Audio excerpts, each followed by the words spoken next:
Even though it's been quiet since the Jonathan India trade, there's no need to panic when it comes to the Royals' plans this offseason. We'll talk about it next on Locked On Royals.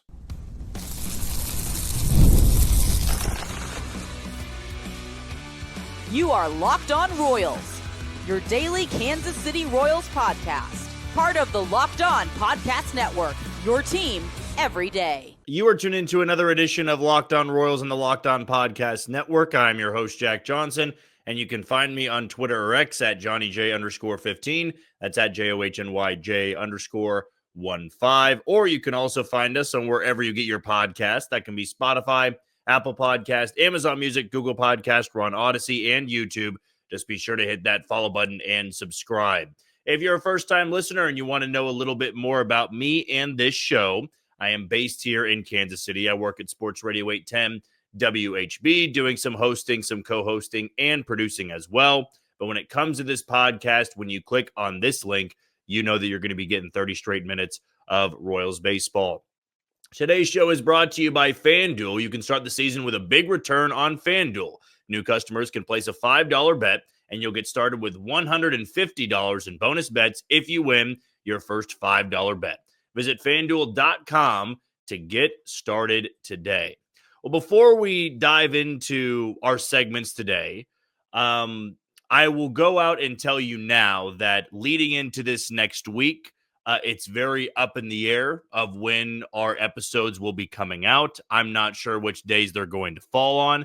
I know that in one of our previous episodes this week, I mentioned that beginning on December 15th, we will be dropping down to 3 episodes a week. Mainly until I think the middle or end part of January. So about a month and a half, we're going to be doing just 3 episodes a week. So even though we're scheduled to do 5 episodes coming up this week, currently dealing with a personal matter where I don't know my availability of actually doing these episodes. So again, it's up in the air right now. Not sure if it'll be 1 or 2 episodes this week, if it'll be 5, if it'll be 3 or 4. But dealing with a personal family situation right now, and just don't know if it's going to be Monday through Friday because I don't know my time availability right now. But still wanted to get an episode out as promised for Sunday because how hectic our week was during Thanksgiving. I was down in Texas. We're doing episodes from different spots in the house, got back to Kansas City. Some episodes uploaded a little later than I anticipated. So a very wild week, but unfortunately, it's probably going to be wild again this upcoming week. But again, I'll keep everybody posted on when certain episodes may be coming out. Maybe it is tomorrow. Maybe it won't be for a couple of days. Maybe there won't be any episodes at all over the week. So just got to take care of some stuff before I put any more focus back into this episode. But as soon as we get things back to normal, there will be no alters with the scheduling. You know, we'll be having those 3 episodes a week. And then at the end of the January and leading into spring training, we'll be back to 5 episodes a week. But as for today's show, let's dive right into it.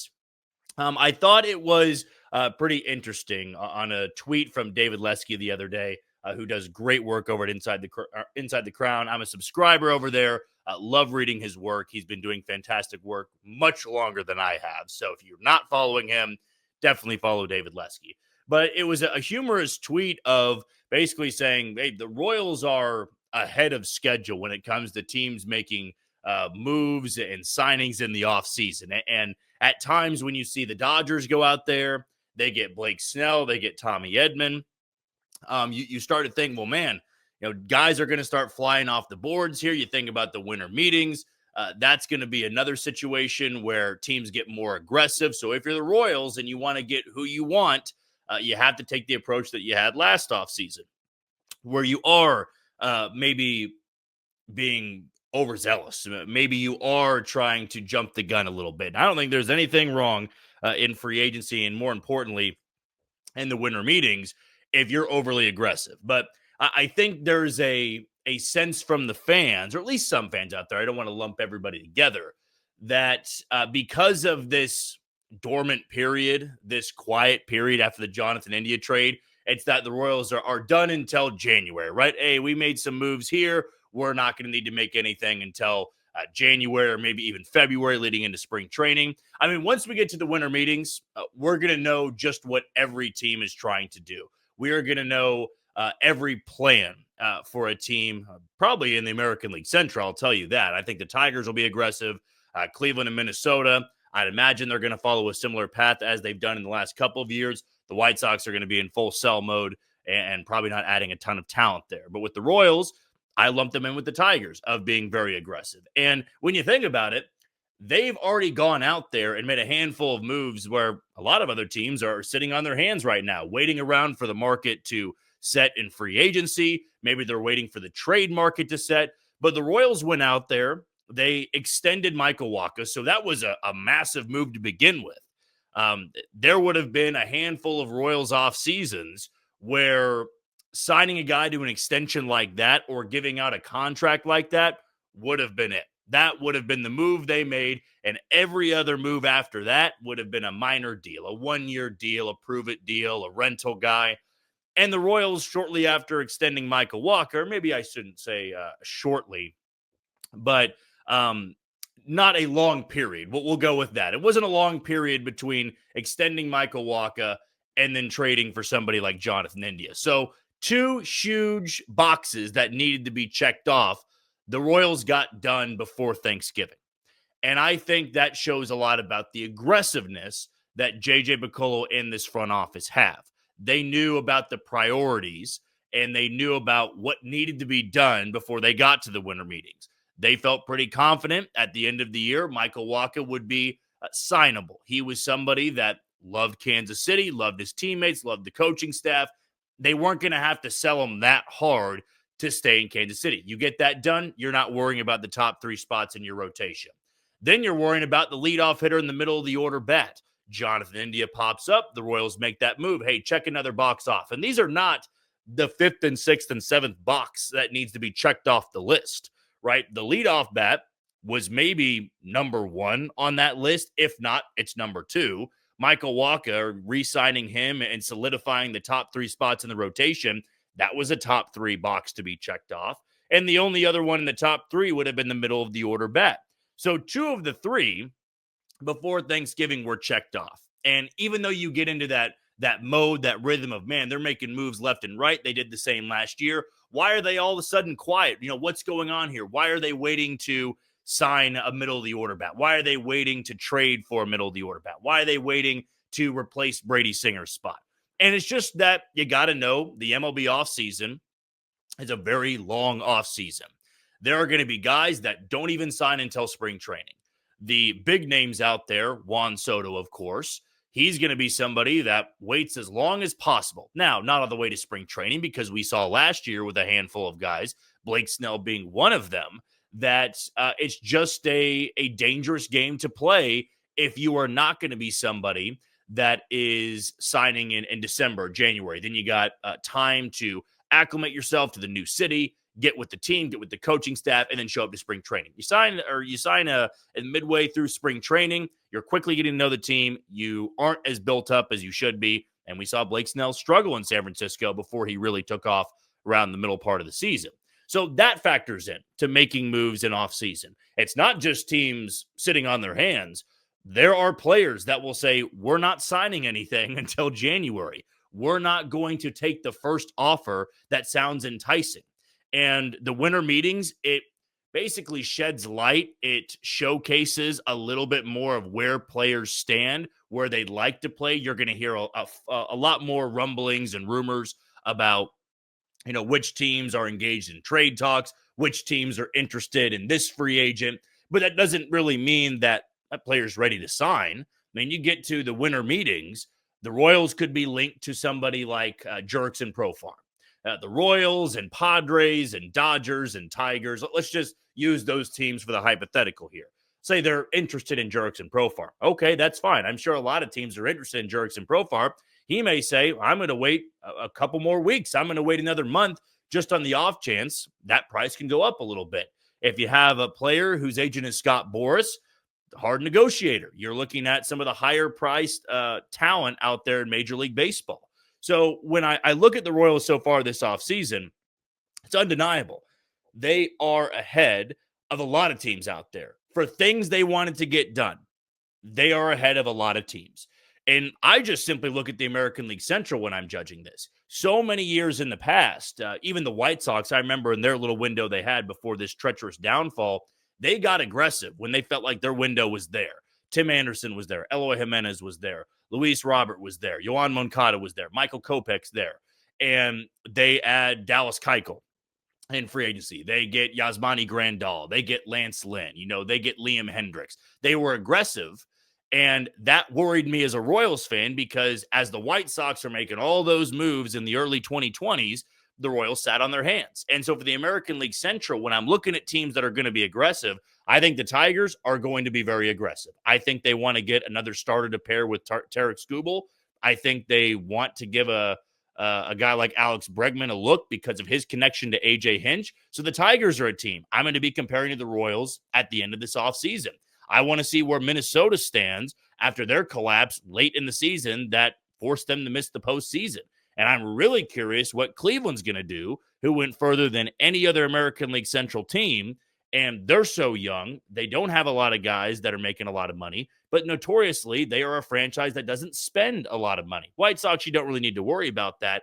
But if you are a Royals fan getting concerned about, well, some of these guys are signing with the Dodgers, these teams are going after these guys. Why are the Royals no longer linked? They need that middle of the order bat. They need a starter in the rotation. I'm just telling you to pump the brakes a little bit. And that's what David Lesky was saying in his tweet, which I completely agree with. They're ahead of schedule right now. They had 2 massive moves done before Thanksgiving. There are many contending teams out there right now that haven't made a single move. And I'm sure that fan base is far more panicky than the Royals fan base should be at this point in time in the offseason. Okay, we're going to take our first break of the show. When we come back, let's talk about learning from mistakes. The Royals are trying to assemble a roster that will go further in the ALDS in 2025. So how can they learn from those mistakes? What were those mistakes? And how easy are they to fix? We'll talk about it next on Locked On Royals. You are tuned into Locked On Royals and the Locked On Podcast Network. I'm your host, Jack Johnson, and you can find me on Twitter or X at JohnnyJ_15. Want to give a shout out to our first sponsor today in Omaha Steaks. Nothing delivers comfort and joy quite like the unrivaled quality and taste of Omaha Steaks. This year, skip the holiday hustle and bustle and save 50% of site-wide during their cyber sale at omahasteaks.com. Plus, get a $30 reward card when you shop early and score an extra $30 off of promo code MLB. With 5 generations of experience, Omaha Steaks consistently delivers the world's best steak experience, and their gifting experts have made it easy to deliver the perfect gift with thoughtfully curated gift packages starting at $89.99.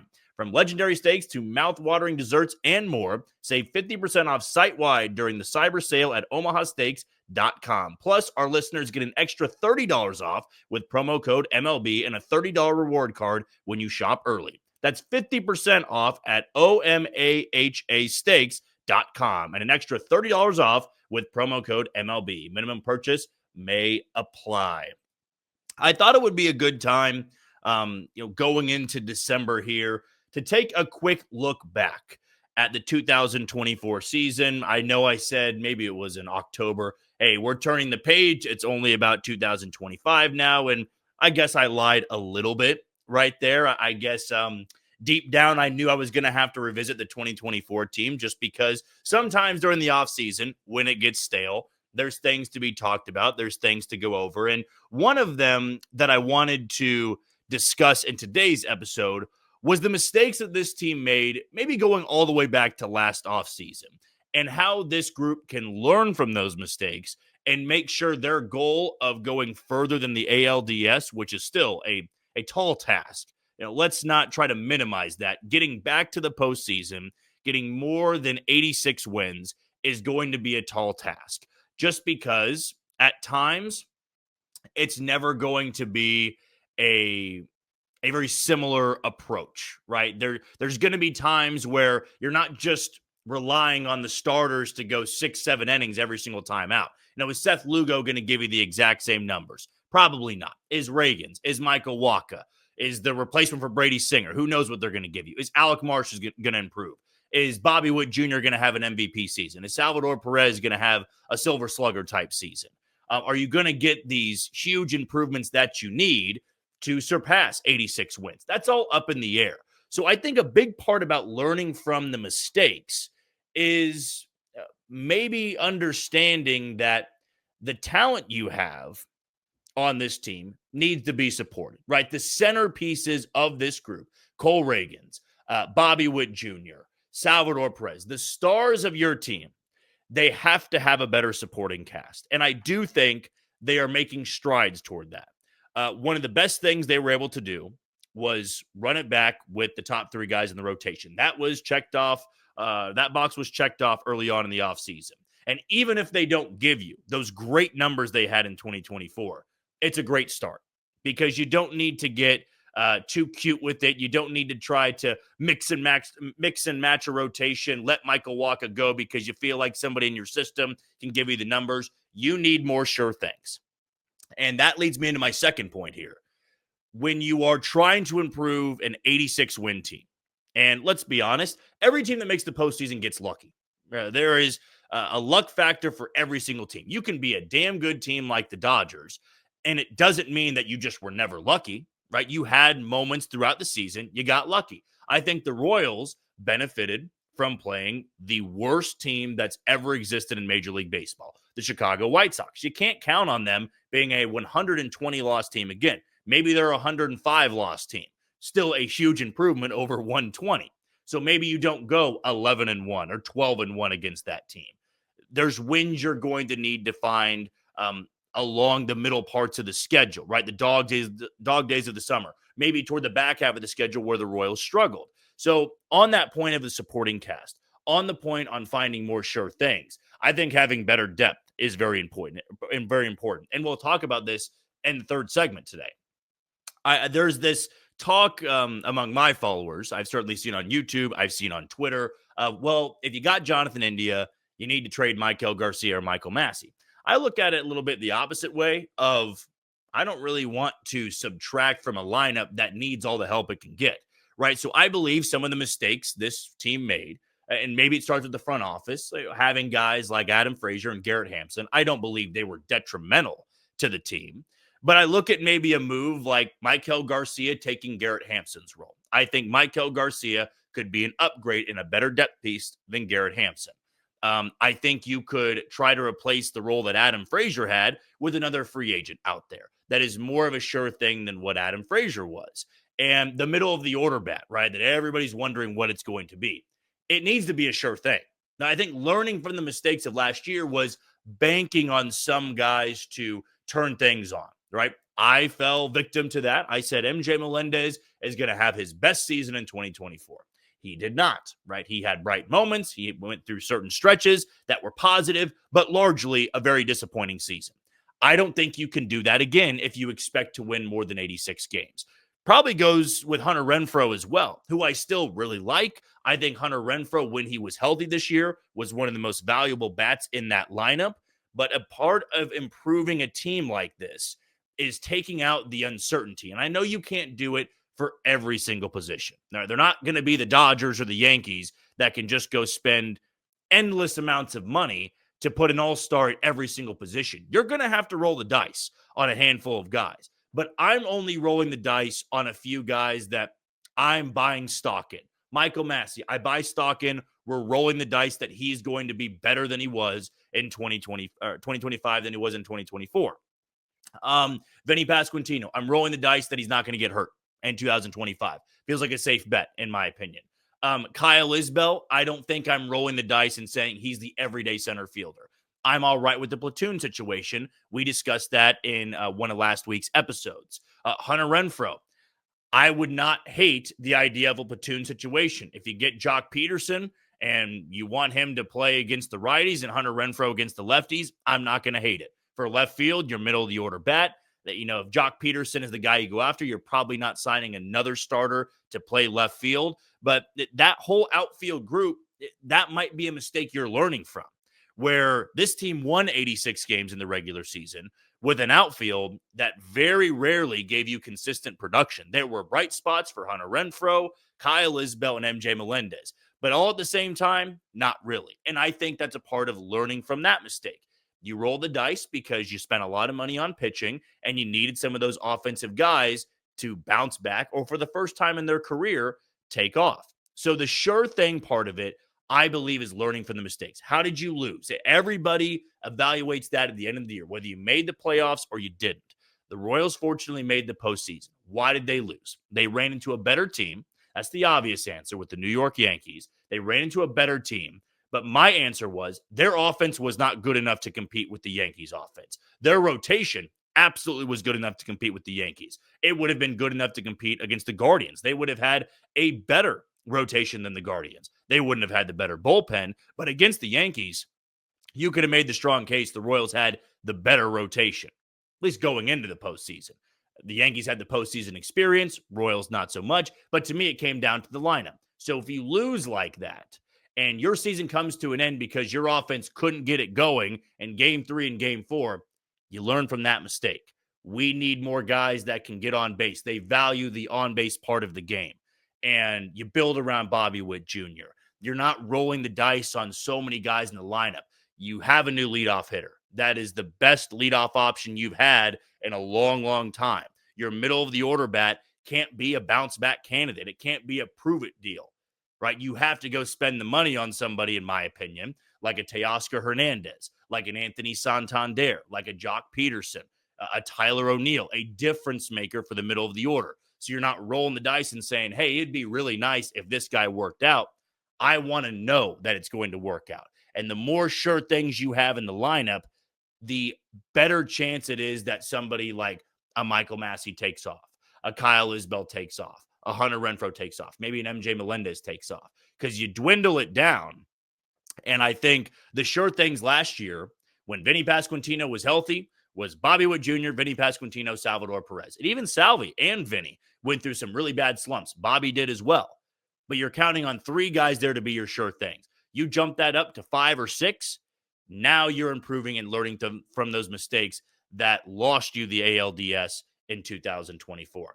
All right, we're going to move on to our final break of the show. Continuing that talk about improving the roster, I'm one of those people that believes they need to add to the lineup and not subtract guys, even if they're not going to be starters in 2025. We'll talk about it next on Locked On Royals. You are tuning to Locked On Royals and the Locked On Podcast Network. I am your host, Jack Johnson, and you can always find our podcast on wherever you get your podcast, whether that be Spotify, Apple Podcast, Amazon Music, Google Podcast, we're on Odyssey and YouTube. Just be sure to hit that follow button and subscribe. We're going to give one more shout out for the week to FanDuel. Get ready to tackle the NFL action with FanDuel, America's #1 sportsbook. Because right now, new customers can bet $5 and get $150 in bonus bets if you win. The FanDuel Sportsbook app gives you everything you need to place live bets on the NFL all in one place. So when you get a hunch in the middle of the game, you can check out the latest stats, view live play-by-play, and so much more on the same page where you place your bets. Just visit FanDuel.com to join today. You'll get started with $150 in bonus bets if you win your first $5 bet. That's FanDuel.com. Never waste a hunch and make every moment more with FanDuel, an official sportsbook partner of the NFL. And for my pick, I'm going to take the over on total touchdowns for Josh Allen and the Buffalo Bills Sunday Night Football against the San Francisco 49ers. Last thing we're going to talk about on this Sunday episode, usually not putting out Sunday episodes, but if you're just now skipping ahead, you didn't catch the beginning part of today's show. Next week, very much up in the air. I don't know the next episode I will be doing when it comes to this week. The week after that, we'll definitely be back to the normal schedule, Monday through Friday, at least until December 15th, when we drop down to 3 episodes a week. But going into this next week, dealing with a personal family matter, so I just don't know my availability. I don't know how often I'll be able to do these podcasts, but I'll keep everybody in the loop as soon as I have more information. But going to take care of that instead of doing episodes Monday through Friday of this upcoming week. But to close out our Sunday episode, we're going to talk about this lineup a little bit more, learning from the mistakes, the roster construction, all of that. And I think I'm one of those people that believes if a starter on a previous team, which we're going to use the 2024 Royals for the example, if they get bumped out of a starting role, I believe there's this feeling of, well, you got to trade him, right? If you move a guy out of position, you got to trade him because it doesn't make too much sense. And I think I'm one of those people that believes the exact opposite. I already touched on it a little bit in the second segment, but I know I got a lot of questions on Mailbag Friday and prior to that when we were talking about Jonathan India throughout the week, Michael Massey, Maikel Garcia, where they're going to play. And there are people out there, I don't hate the opinion, and it certainly could be possible. Well, now you got to trade a Maikel Garcia or a Michael Massey, right? Because those guys are starters. And now that India is here, one of those guys can't be a starter. And you might as well just trade him because them being a bench piece is not as valuable. And you can get a good return for somebody like a Michael Massey or a Maikel Garcia. I just don't view it as such. I think a problem for the Royals when they were really struggling last year, when they went through that 7-game losing streak, when the offense couldn't score, a lot of it to me was the lack of depth. I think the depth became a huge issue when some significant injuries happened to, Vinny Pasquantino. And in the rotation, when they lost Michael Wacha for a little bit, there was that issue of getting somebody that every fifth day to give the production Michael Wacha was giving. And so for this offense, with Maikel Garcia, there's a chance he's not a starter in 2025. It's just a possibility I'm throwing out there. Maybe Jonathan India moves to third base. Michael Massey plays second base. Those guys are in the lineup nearly every day. Doesn't really mean that Maikel Garcia needs to be a trade chip. I think, as I mentioned in the second segment, he could take Garrett Hampson's role. I mean, you think about the value of having somebody like Maikel Garcia who could play second base, shortstop, third base, and maybe he learns center field. That's what Garrett Hampson could do, but Maikel Garcia is a better defender. I think a better threat with his bat, even when he struggled last year. And you talk about his base stealing ability. He was the Royals' best base stealer in 2024. So I would like to keep it if he's not a starter or if he's a guy that plays twice a week. I don't see that as not being great value. I see that as being a very, very valuable asset and contributing to a lineup that's going to be mixed and matched every single day. We know how Matt Quatrero likes to construct that lineup. Very few guys are everyday players. You have guys that have different platoon splits. You have guys that like playing at home better than they do on the road or vice versa. And I think that solves a hole that was left by Garrett Hampson and Adam Frazier, right? If you go at Jonathan India in a corner outfield bat that pushes Maikel Garcia or MJ Melendez to the bench, why do you have to trade one of those guys? Why do you need to get rid of one of those guys? Why not just have them take that role instead of going out there and giving a Garrett Hampson-like player or an Adam Frazier-like player a one-year deal? And when you think about the options at the minor league level, Nick Lofton could make the team out of spring training. Would you rather have Maikel Garcia as your super utility guy or Nick Lofton? I think I'd rather have Maikel Garcia, and he might play more than what a super utility guy would play. I look at MJ Melendez. We talked about him on Mailbag Friday because one of our listeners asked, is he on the trade block? And I don't believe he's going to be on the trade block. One, I don't think the value is as high. But two, the Royals don't need to be in any rush to trade him, right? If he was, peaking and the Royals were not winning baseball games, hey, let's capitalize on this now. He's got a couple years of control. Let's move him while we can. He's not coming off a great year. He's still a young player, controllable, and he showed that off the bench a few times in 2024. He was valuable as a pinch hitter. I don't think there's a need to replace him with somebody else. If MJ Melendez took the role that Robbie Grossman had at the end of the year, or he took the role that Dairon Blanco had last year, are we really that upset?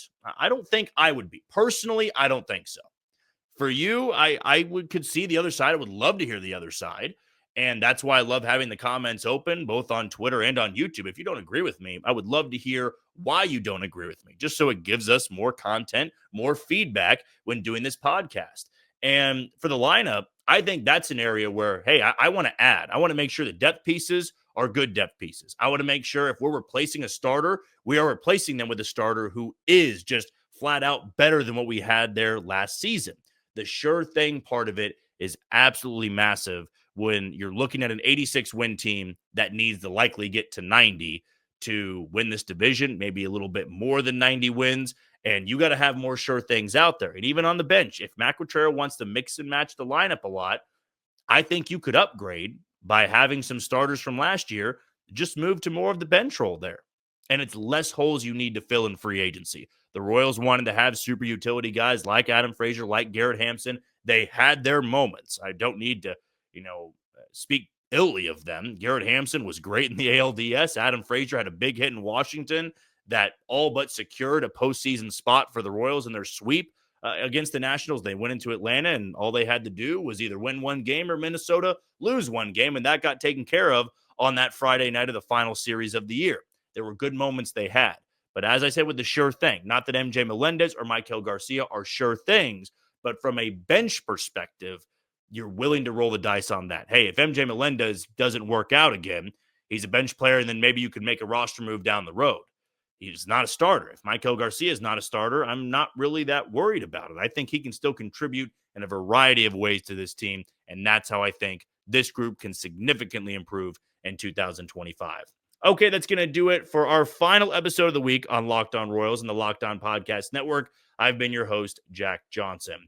Thank you for making Locked On Royals your first listen today. For your second, find Locked On MLB as baseball guru Sully brings a daily blend of humor and baseball, keeping you updated on every rumor and story throughout the offseason. Find Locked On MLB on YouTube or wherever you listen to your podcast. As I said, not sure what our schedule is going to look like next week. I'll try my best to keep everybody posted on it. But until the next time we see you, you take it easy, Kansas City.